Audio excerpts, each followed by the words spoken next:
Hi, this is Mike Hendrickson from Velocity 2014 in New York City. I'm here with Brian Bulkowski. Brian, how you doing? Hi, I'm doing great.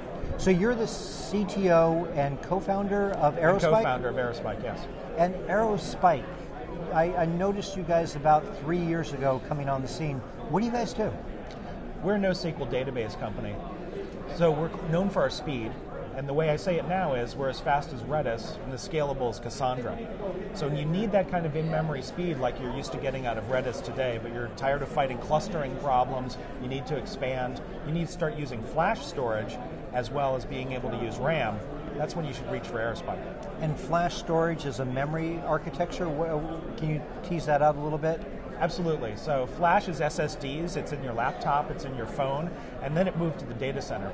One of the reasons we founded Aerospike was to be able to use the power of flash to change the way databases work.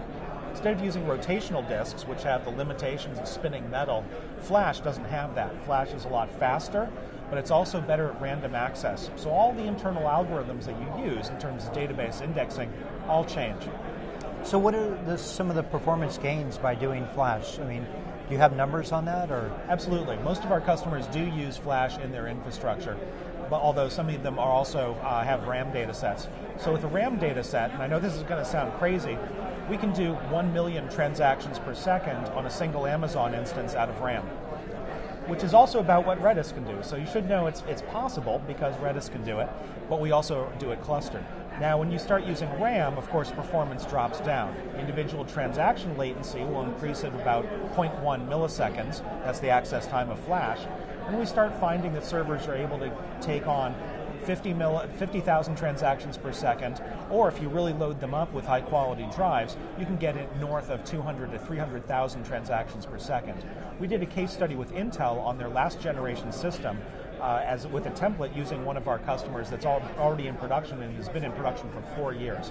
They're getting that kind of performance per server with horizontal scale. So with horizontal scale, what does that mean, horizontal scale? So you're scaling outward rather than up, or? We find at Aerospike that scaling up and scaling out is part of our equation. So being able to capitalize on modern hardware and being able to make each server faster, all well and good, but you also need to be able to expand as your business expands, right? You need to be able to add a server here, add a server there, add another server. You don't want to feel constrained in that way. Every few years you're going to do an up generation and you're going to move to a better hardware generation. So being able to scale out means being able to, on a matter of hours, provision a new server, start it up, and then have load being able to move to the next server automatically. So is that like adding more SSDs to your solution, or? It's adding a new server to your cluster. Okay. So what kinds of industries do you think are most suited for this sort of database solution? So really it is anywhere you would use Redis today, and that's often used on the front side of an application tier.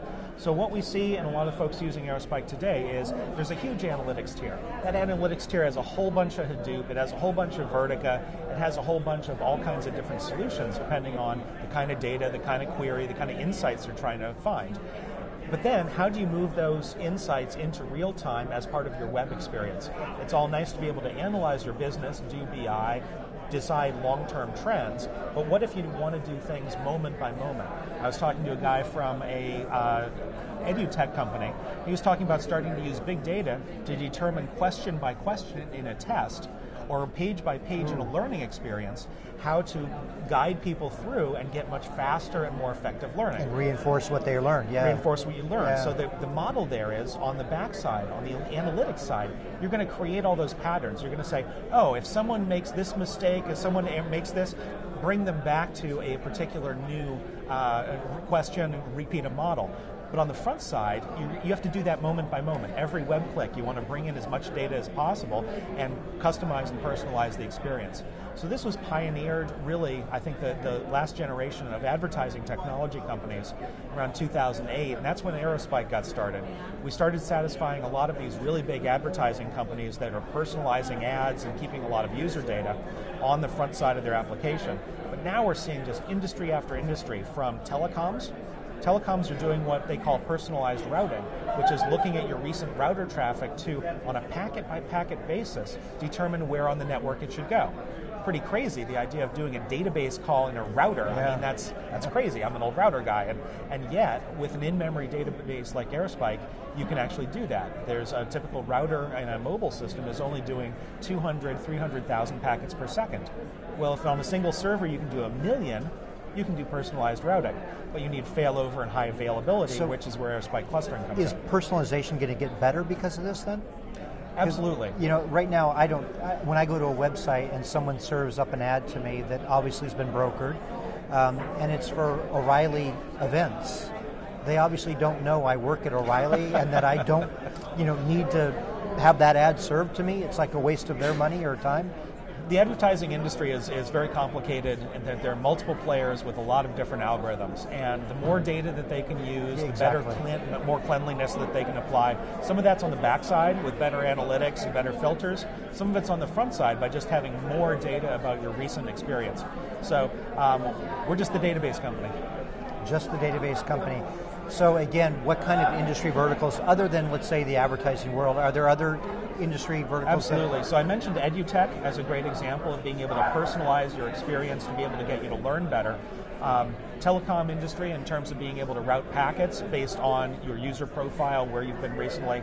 There are also some interesting cases in financial services where, with the growth of mobile, the growth of real-time portfolio rebalancing, the core financial database also has to be this kind of speed, where you really do need 1 million transactions per second, and you need very, very, very high availability. So we're working with some customers on that.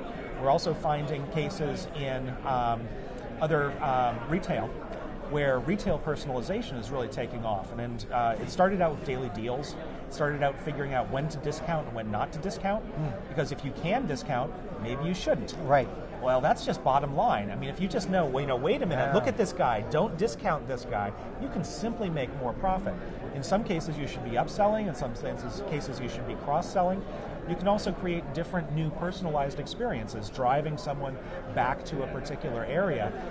And retailers had done that partially based on logins and where you had to log into an account.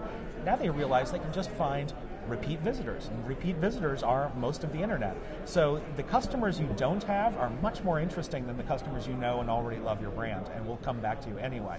So personalizing in retail is a huge trend, and that's a great use for Aerospike. Excellent. So where do you see Aerospike going in the near future? Are you doing more of what you're doing, or do you have plans to do something bigger, different, or? Well, we believe that the entire database market is ripe for a change.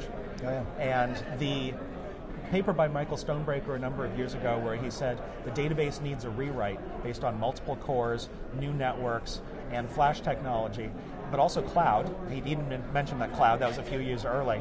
All of those have fundamentally changed how we look at data, the rates that we can process data, and even the algorithms from a computer science perspective that are used to process this data.